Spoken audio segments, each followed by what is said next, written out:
Hey friends, hope you're doing well. I'm Dr. Milind. So today in this video, I'm going to answer one query that is troubling a lot of PG aspirant.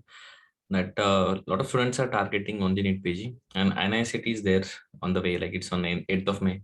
So there is a lot of confusion and a lot of anxiety whether to give INICET or not. And there are multiple reasons which I'm going to discuss, and I'm going to tell you a few things today which you might not be aware of. So I'll leave decision up to you that what you want to choose, but I'll share with you my point of view, that uh, what are the possibilities and what are the options available, and what you can take help from. So the question is, my target is NEET PG 2022. Should I skip INICT or should I give? So why this question is troubling students? Why these thoughts of skipping INICT are coming out? Because first there is anxiety about results of NICT, because 8th of May is NICT. So result will come within week, and that will be right before your NEET PG exam. So definitely if you don't get a good result, it will affect your mental state and it will lower your confidence. That is what a lot of students are thinking as a main reason of skipping NICT. Second is, some students are worried about interruption of ongoing rhythm, because a lot of students are studying well now. They're feeling that if I go for some exam and I have to, it might break my rhythm. It might break my schedule that I'm planning, because I have to interrupt that. Third reason is, a lot of students, because AIMS does not give center in every city, unlike NEET PG. So some have to travel to another district or another state even. So that is also the reason. Some students are saying INICT is not for me. I'm going to go for only NEET, because it has more number of seats and it seems easier. And some students are thinking, why to waste money on another exam, because AIMS used to be very cheap exam earlier, but now NICT they are charging a lot of money. So that is also a very logical point. So what is my opinion? Because why I feel that you should give INICT? If you ask me, I'll say you should give INICT. Why? Because you cannot rely on just one exam. Because you saw the uncertainty about exam itself and about result itself. Recently, there was this mock counseling which was conducted by our MCC, which was again, it was squashed by Supreme Court, and they asked them to conduct another counseling. So it has become like a joke. So you just cannot rely on one exam. So you have to give your best on every exam, be it NICT or NEET PG. You don't. Earlier we used to have a lot of exams. AIMS PG were different. This NEET PG was different. DNB was different. So if you don't perform best on one day, there was always a backup plan. Now you have just one exam, that is NEET PG. So at least you have a INICET in between. So you should take advantage of that. Don't, anything can happen on that day. Even the best of the best are, they succumb to pressure. So don't rely on just one exam. Second very important point is, you can see the number of AIMS that have increased. Earlier there was only AIMS New Delhi, then another 5 AIMS were added, and now even there are like AIMS Nagpur, AIMS Patna, and other AIMS, they have started taking PG students. So as number of AIMS have increased, the number of seats have also increased. So you should not lose into this opportunity of getting into these new AIMS. Now, there is one thing that was very prominent advantage in earlier years. That was the advantage of a mid-year sessions. What happened recently? The counseling of previous NEET PG had just ended. Also, the counseling of the previous INICT also ended recently, like in March. So a lot of students, all the competition, all the cream layer. Like for example, if your rank is around 15,000, so top 10,000 students, or a lot of students already have taken a seat. So that competition has gone. The students, the another interns who are preparing, they are not still eligible for these exams. So you have that advantage. A very significant portion of these students who have given exam already, they have gone, they have taken a seat, and some students are not ready yet.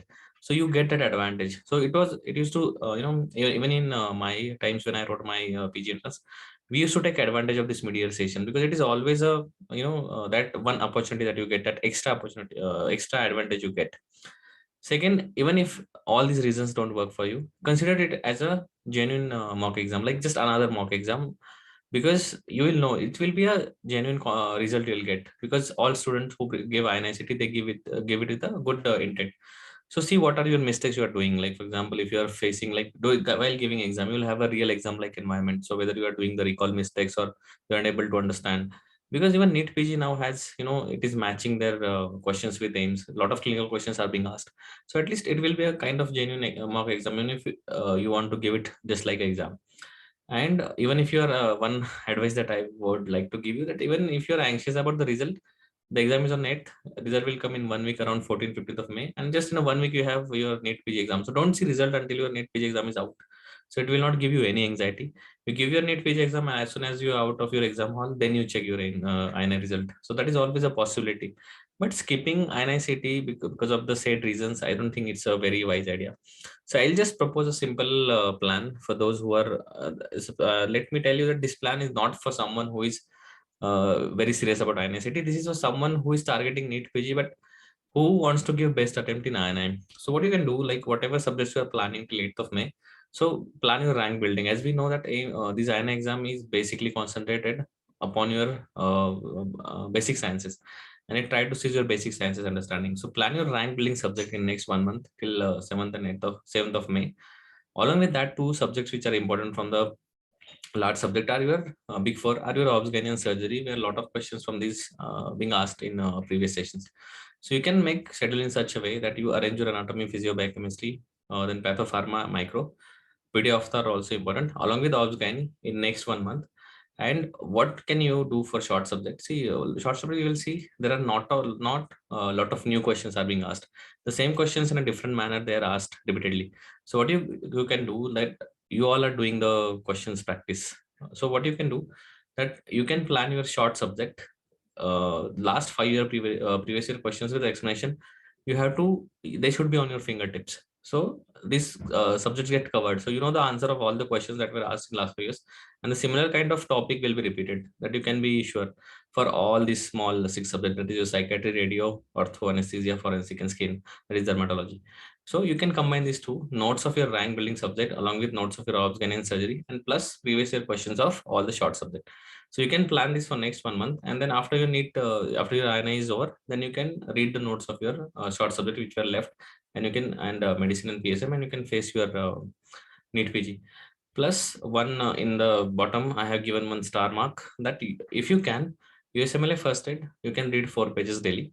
So it's not as I have said earlier also, USMLA first aid is not a very easy book to read. It has a very high material, but it definitely helps in INI somehow, because a lot of toppers have recommended it, and everybody would agree with me. So if you can, definitely you can add this thing. So this is a simple plan which you can implement. Don't disturb your ongoing rhythm. If you're doing well with your already, if you have planned, if you're on the track, if you're doing good with your already planned things, then you don't have to do any changes. Last, always remember 90% of the harm is caused in your head by you and your thoughts. Only 1% harm is caused by reality and what actually happens and outcome. So don't think much, give your best on INICET, don't bring those negative thoughts, try your best. You'll definitely can do a great things in INI.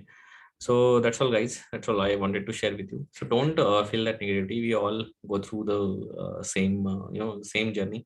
We always have this anxiety, we always have that uncertainty to fight. But what is important, that consistency is something, the determination is something, the discipline is something that will set you different from others people who are also preparing. So I wish you all the best and take care.